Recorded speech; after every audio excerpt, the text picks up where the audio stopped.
So today is January 8th, 2025, and Dead by Daylight has released their newest PTB. The main event of this PTB being the Freddy Krueger rework. Currently, what was changed is that dream palettes are no longer just fake palettes, but instead, you can now activate them to trigger a injured state on a survivor by activating the palette early. Going to immediately say, this isn't going to be useful against most survivors with a brain outside of like very specific map situations where they're trapped in a corner on like the game or like some kind of god palette that they want to play around, etc. These palettes can also stun you. So if anything, it is better for the survivor to play around the palette and try going for a stun on you as a Freddy, as another resource that you yourself added. Now if they drop it, the palette does instantly break, but since it stuns you, you can kind of combine that with Enduring and Hubris to get free downs. But that's like just one aspect of his power that got changed. A side note for the palettes is that for bots, if the bot is like they're bots, so if you know how to mimic them, they literally stay at the palette and they don't know what they do. I don't know if this is a bug or because Freddy's new, the bots have no idea, but they avoid the snares pretty good. But if you get a bot in a game, you can try farming some hits on them. I don't know if they'll add an achievement for it, but they just might. The other thing is that it's not just Palette Freddy anymore. They've made snares and palette both base kit at the same time. That's probably more important. I don't know why I started with the palette thing. Where you can now also shoot snares, and I do mean shoot. In the background footage, you'll probably see me try and hit them on bots. You can go ahead and shoot the snare forward. It's kind of cool. When I was playing Survivor, it seems easy to dodge, and I don't think it can hit you while you're vaulting. The snares travel for like 10 or 12 meters, like the same as a lunge or so. It's 12% hindered, so it's a little worse than a clown bottle, but it functions the same. Now, what does that mean? If you get hit by a snare and you go for a vault, it's going to force you to medium vault. That's one of the strongest things about clown, is that if a survivor is hindered, they are forced to medium vault that window. And snares are going to function the exact same way. The snares can also go through walls. So they travel for distance, they go through walls, kind of like an artist crow, but they don't have infinite distance. It's limited to about a lunge and probably look closer to 12-16 meters. Since it can't go off ledges, that's a really good way to try avoiding them, is just run off of the ledge and it'll buy you just a few extra seconds of time, and when you would normally get hit and then fall off the ledge anyway. Freddy seems pretty good though. I don't really have any complaints or notes. I don't really know what add-ons will be good, because since it's day one of the PTB, people have to learn to aim the snares and see if the palettes are actually useful, and then the survivors have to try counterplaying that. I did play one round of Serve. We didn't really have any issues facing a Freddy, but I know the main concern isn't the snares, it's not the palettes being kind of bad or stunning the killer, it's the fact that they updated his teleporting as well. You can now teleport to completed gens, kind of like how Houndmaster can stun her dog. They changed the aura of them in the PTB to like a lightish yellow type color that you can only see when you can teleport. But they also made it to where if a survivor is asleep and getting healed or healing, you can teleport to them as well, kind of like Pinhead, and summon in a circle within 12 meters around them. And that seems to be like the main, I think that could be problematic in the future type people, especially when people run into healing builds with sloppy and stuff. Now the counter argument is that you just have to stay awake. You can miss skill checks, other survivors can wake you up, and there's alarm clocks, and all that still wakes you up out of the dream world. So reasonably, you should be able to quite easily stay awake against a Freddy while healing, and that will encourage survivors to actually get out of the dream state before they know that they have to enter a chase soon or something of that matter. The only thing that I don't think is going to come to life is current paintbrush. Now the paintbrush did have a prior version very similar to how it currently works. They've updated the add-on to basically be free aura reading and anyone asleep when they're further than outside your terror radius. Now this doesn't seem really good, because now you're just going to get map-wide aura reading all the time. Not even just a little bit. This is literally going to be every single game, you're just going to have map-wide aura reading and know where to go at all times. Especially because now you have a teleport ability. So you'll be able to see like what gens they're on and immediately head that direction and just stop the generator. So you don't even need Tinkerer anymore. And for a lot of perks like Eruption and Surge in important areas and things like that, this add-on is going to be very problematic for a lot of newer pub stomping teams. This killer is going to become very, very macro heavy. I'm going to tell you right now, he's probably going to get nerfed because of that.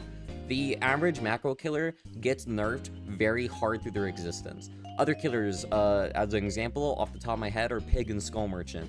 Both of them are very heavy macro killers that have been nerfed repeatedly during their lifespan, even when they weren't so good in the first place. Mostly just because people just hate doing macro play in this game. Everyone's worried about the 1v1 chase mechanic. I've heard it's different in Asia. They have a different sense of how the game works. No one gives up on hook or anything. It's honestly sounds quite nice, but it's currently not how it works on the regions that I play on. But I want to make it clear, I do like the Freddy rework. I think it's in a really good spot. Outside of a few number tweaks, I don't really see much getting changed outside of like the numbers for possibly the palette shattering. That could get buffed. I don't think it should, but it might. Paintbrush will most likely not go to live, or at least I don't think it should without major penalty to the Freddy, because right now it's just a straight buff. And this other add-on, the class photo, which now lets you see survivors when they're on exit gates with Killer Instinct and lets you teleport to exit gates, which could be really, really annoying if it's like a Freddy with like an in-game type build. But like that's more fun and niche and probably won't be ran every game by people who actually enjoy Freddy, but when he first comes out, expect to see that a lot unless it doesn't actually hit live.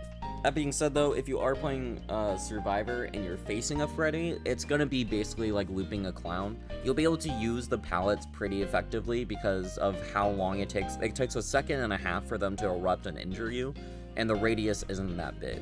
So you can kind of abuse that and make it to where you can loop around a pallet for extra long against a Freddy, even if it's one of the ones that he set up. But be wary about the fact that if they wait, they're probably going to hit you, and if they have Enduring, which will definitely become a meta perk on him, they're going to be able to just walk through the pallet anyway.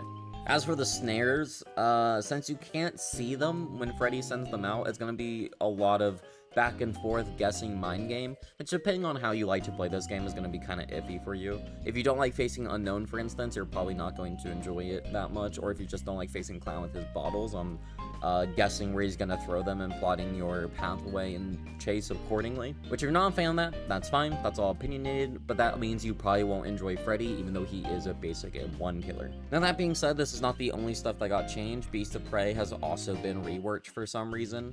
They removed the BP bonus, which they seem to always love doing that right now, but they also made it to where when you get Bloodlust, you get 20 seconds of undetectable instead of it only activating when you're in Bloodlust. Now that does have some use on lower tier killers, as well as just when you randomly gain Bloodlust in a match, but there are going to be better perks for gaining undetectable, such as Trail of Torment and Unforeseen, or Dark Devotion even though that one's slightly worse. So it doesn't really, Beast of Prey will still not be a great perk to use, but it is going to be slightly better for people that don't have a lot of killers and they have Huntress as well. Fire Up saw a 2% buff from 4 to 6% stackable bonus speed. That's going to be really, really good with Brutal Strength, but this does also relate into the fact that it's Fire Up. If it gets a lot of stacks to be really good, it's probably because you're losing. It is probably now the best counter to flashbangs. Because let's be honest, flashbangs are uncounterable right now unless you bring Lightborn, but this is a nice little alternative that because it lets you stack faster, it's going to make it a lot easier for people to mistime them. And then the last killer perk that got changed, which I don't actually understand, is Remember Me. Remember Me got raised up by 1 token from 4 to 5, so now instead of 24 seconds on exit gates, they're now 30.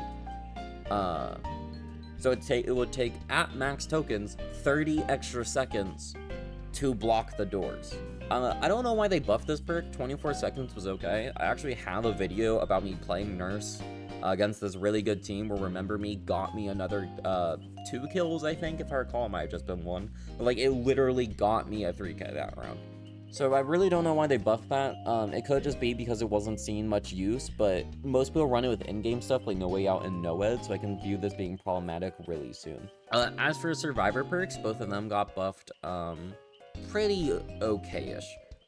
Vigil and Wake Up both received bonuses to the amount that they give for their perk. First we'll go over Wake Up for this percentage. Wake Up was 25%, now it's at 50%, and Exit Gate takes about 20 seconds to open. So that's going to lower it down to about 10 seconds, but it's actually going to be closer to about 13 seconds because of how Dead by Daylight works on percentages.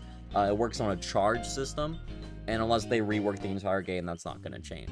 So instead it's like, how many seconds per an exit gate do they get per charge? And that's what Wake Up affects. So you're going to be seeing the math and see 10 seconds, it's going to be closer to 12 to 13. I'm sure someone will fact check that during the PTB, and there'll be another video that will pop up in your recommended somewhere that you can watch for real specifics on it. But just remember, it's the same thing with Iron Maiden, for instance. Iron Maiden is not 50% reload speed on Huntress, it is about 35%, making it go from a 3-second reload to about 2.3 or 2.4, which makes it not as worth of a perk to run. Unless you're me, who runs a build called In-Game My Game on Survivor, where you run only perks that activate in in-game, Wake Up will probably still not be used, but because Remember Me is getting buffed, I would recommend running it if you already have it for about the first week of this mid-chapter release. The other perk that got buffed was Vigil. Vigil got buffed to be slightly faster. It was 30%, now it's 40%. 40%, the average length of perks is about 30 seconds if it's from the killer side. If it's from Survivor, you're typically running Survivor Exhaustion, which is about 40 seconds if it's tier 3. Respectively, for killer perks for 30 seconds, that would shave about 12 seconds. For killers, about 16. In total, that's about 2 more seconds from what it was before this buff, but keep in mind Vigil also stacks, and they increased the radius of how far it stacks from. It went from 8 to 16 meters in this update as well. So if you have friends, stacking Vigil with Sprint Burst and then a few haste perks and running together can actually be a pretty good idea now. It's going to be highly situational, but it is something that you can now technically do. Outside of that, there's not really much else that has really gotten changed. January is typically a bit more lackluster in terms of changes to Dead by Daylight. Some of the ones that are included are the Deep Wound improvements. Deep Wound is now easier to see through. I'm hoping someone posted a picture of this online because I wasn't able to get a Deep Wound, and I really want to stop playing the PTB because I don't really like playing these for that long. But you can now see like the Deep Wound progress bar for newer players, because apparently for newer players it was really hard to understand what Deep Wound meant, or they just forgot about it if they were a veteran player. I've been guilty of that once or twice. So that's just a nice standard thing. The other thing that's really important for a lot of people for this game that are possibly newer, or if you just don't have a lot of money, for events they're now going to have a character trial. I fully think this is because of FNAF on its way during this anniversary that they added this change. This means for things such as Chaos Shuffle next week, which sadly is before this PTB hits live servers, there is going to be a period where you can play as whatever ratio, or not ratio, whatever rotation of killers that they have in that modifier. So for instance, if you don't own Freddy, it could be that they have Freddy for free. I don't think you're allowed to have builds or add-ons because you can't progress the Blood Web, which means that since the perk slots are tied to level 15 in the Blood Web, you'll only have one perk slot to use, but the main purpose of this is to learn a new killer and see if you want to purchase them, which is going to be very important for the longevity of this game. I think the reason they're adding this is because when FNAF comes out, they're going to get a lot of FNAF fanatics. When the FNAF fanatics hit, they're going to be wanting to play the killer, and if they can only play them in the anniversary mode, see that they can't progress the killer, it's going to encourage them to spend short-term money for possibly a long-term enjoyment of the game. This also brings to me hopes that they're going to be changing the new player experience in preparation for FNAF, because even if you don't like FNAF, that is going to be the biggest player count this game will ever hit.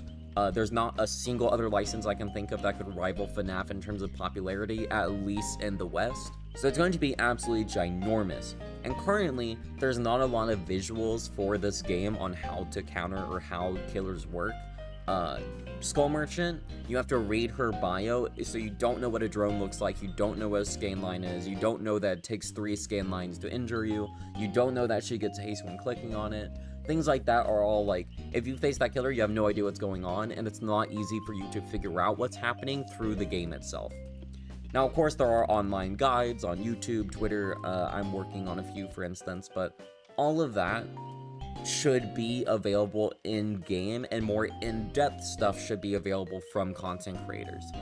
But like, just seeing the basics of a killer should be done in-game through not playing it, but through a tutorial area. Well, there's 3 more things, 2 of which are bug fixes, but the last main feature that they're added that will impact all players is the double realm prevention. They've updated it from map. it was map prevention, which means that it made it to where you could not get two of the same map in a row. So you couldn't get Rotten Fields again, but you could get Rotten Fields Torment Creek, which are both a part of the Coldwind realm. That is no longer possible coming on January 28th. So now it's like if you get Rotten Fields, you can't get Torment Creek, Rancid Abattoir, Cowshed, and whatever the last one is, Thompson House. You can't get any of those maps after that match. This is, however, going to boost the consistency of Area of Crows and Haddonfield. However, if you get Area of Crows, you already couldn't get it again. So it's kind of, for those maps, it's a buff to seeing them, but it also means that for RPD, it has two variants that play the exact same. I have repeatedly gotten both variants in a row without a map offering, so it's going to be really nice to know that I can't get RPD the next match that I play, of course, unless someone puts in a map offering. Which, with how common Area of Crows is as a map offering, I wouldn't be surprised if this results in Area of Crows actually being seen less outside of a map offering, because each time they play a map offering, you then can't get the realm the next match unless someone plays another map offering. So that's going to be a nice change for me. The next thing is that in the bug fix, they said that they removed the crouching ability to dodge certain killers' powers, but I've also seen on Twitter that is not the case and it still works. This was referred to as a crouch tech. A crouch tech usually only works against three main killers, Blight, Billy, and Demo, where depending on elevation and where they were aiming their power, you can make them completely miss their ability, even though it probably should have hit you. Demo and Billy can get stuck on your model, but it doesn't actually connect with the survivor hitbox. Supposedly that is fixed, supposedly it's not fixed by some people like Deadly Naya. While editing, if I see someone actually post a clip of it not working, I will put text on screen that confirms, yes, it is not actually fixed on the PTB, and survivors can keep their crouch tech. As someone who has a P100 Demo and Billy, I hope it's fixed because it's really obnoxious to literally get stuck on a survivor's model and not be able to go anywhere. The last thing that I think needs clarification is fixed an issue that caused the unhooking and self-unhooking animations to be interrupted by a killer's basic attack. It doesn't say action, it says animation. So my best guess is that that means that when you get unhooked, sometimes it gets finicky and the survivor starts running while the unhook animation is still playing from killer POV. I think that is what's fixed, and not the fact that you can cancel an unhook with your M1 or ability. I was watching Odds today, he was able to cancel the unhook just fine with the Freddy snares, so it doesn't seem to be the case that way, but who knows, it's behavior. Which, keep in mind, each time they say they fix bugs, it is behavior. That doesn't mean it's actually fixed. The other notable bug is that it seems Spirit's Husk audio has finally been fixed, which means you can now play Spirit. Yay. That was the devlog PTB, but we're not done quite yet, because they have also tweeted out on this image that I will quickly grab with a window capture, so now you get to see my really half-assed, because I don't want to put this into actual editing. You can go ahead and see this. As you can see, the PTB was on January the 8th. I will be uploading this the same day as fast as I can. Whoops. But you can see that next week, we have outfits from the Rift, don't know which ones, but Chaos Shuffle launches on January 16th with its own daily login calendar, as well as a tome for this modifier as well. That will give you some nifty things like a banner and a badge, as well as a new collection with skins for Vecna, as well as a few, I think it's exclusively people of color who are getting skins, or at least minorities. So that's really nice, because I know that was a complaint when D&D first launched, was that every cosmetic was for white people, which is kind of funny. But I think it's like Elodie, Gabriel, Zarina, and Adam are getting skins, so it'll be a nice variety in terms of that. Then week 3, there's going to be a nice little blood hunt, as well as more outfits from the Rift. Since I own most of these, this doesn't actually affect me, but the blood hunt will be nice because my current P100 grind is Clown at the time of this video. And then the most important thing is that you can see this little skin that we haven't seen yet. For Lunar New Year, it appears to be Skull Merchant, which is going to cause a lot of confusion because a lot of people, I can already tell, are going to think that she already got a Lunar New Year skin, which is not correct. They got the Fire Moon Festival skin, which is a different cosmetic. Those are different cosmetics, they are different collections, so they are different, but I can understand the confusion on if you thought they were the same thing. There's also this tome English, which is going to feature Jane Romero as the main character, which is going to be very interesting. Because I have reasons to believe that the Paragraph Survivor is going to be LGBTQ plus related. Now, granted, that is going to launch during the next Rift, which means this one will be ending when that one launches. This is going to be the first Rift of the year, but it is kind of... It makes me think that this is a nod to Jaina's Live, who is a common advocate for trans rep in DBD and uses Jane as their main focus for that. I think that person's going to be very, very happy when that Survivor mid-chapter drops, but will remain to be seen. Keep in mind, last thing I want to touch up on is that next update is going to be in March. PTB should be... It's about 4 weeks after a release, so we'll get this Rift, and then typically, like, 4 weeks after the chapter launch, so 4 weeks after January 8th, which is February 4th, 11th, 18th, so February 25th will be the next PTB, and 3 weeks after that will be the release on the 18th of March. But keep in mind that that next chapter is going to have a paragraph killer with no survivor, and it is a license. I'm not going to go over, like, what license it possibly is, but if you're interested in that, there's going to be a lot of videos that you can look up about upcoming leaks, as well as speculation. Hope everyone enjoys a good day. Again, overall, this update has straight positives from me. I don't really have anything negative to say about it, but it sure does look really, really cool. If you want to watch me play Freddy live on release, I do stream on Twitch, but I will try getting a video of me actually playing the changes for the killer when he releases onto live servers. Have an excellent day, everybody.